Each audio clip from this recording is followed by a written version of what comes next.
Hello everyone, welcome to today's deep dive. In 1944, while the world was still fighting the horrors of Nazi Germany and Stalin's Soviet Union, an Austrian economist named Friedrich August von Hayek published a short explosive book called The Road to Serfdom. It wasn't a dry economics textbook.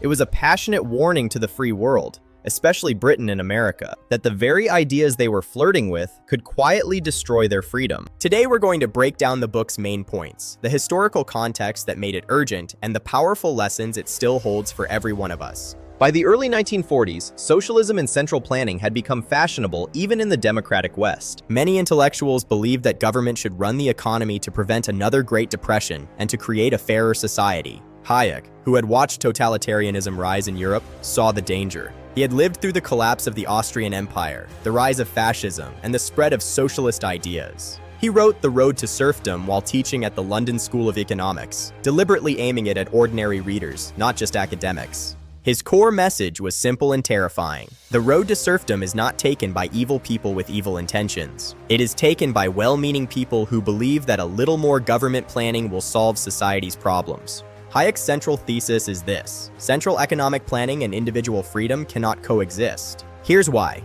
In a free market, millions of people make decisions through prices, profits, and voluntary exchange. No single person or government office needs to know everything.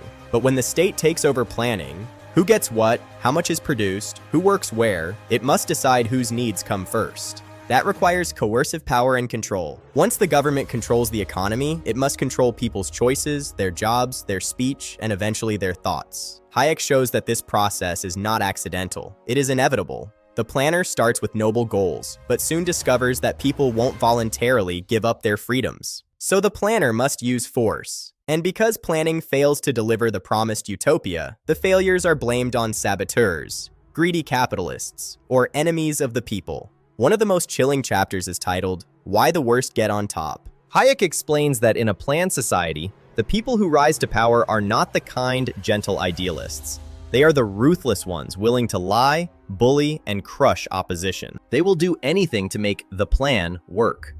The decent people who refuse to do dirty work get pushed aside. That is exactly how Hitler, Mussolini, and Stalin came to power, by promising to plan society for the common good. Hayek also destroys the myth that Nazism was the opposite of socialism. He shows that both fascism and communism are forms of collectivism, the belief that the group matters more than the individual. Both reject the libertarian idea that every person has rights that no government can take away. Hayek introduces two ideas that have become legendary: spontaneous order and the rule of law. Spontaneous order. Markets are not chaos. They are a spontaneous, self-organizing system that coordinates human activity better than any central authority ever could. The rule of law. True freedom requires predictable, general rules that apply to everyone equally, not arbitrary commands from planners who change the rules whenever they feel like it. He warns that even seemingly mild measures, price controls, nationalized industries, heavy regulation, create a slippery slope. Each step seems reasonable, but together they lead to the totalitarian state.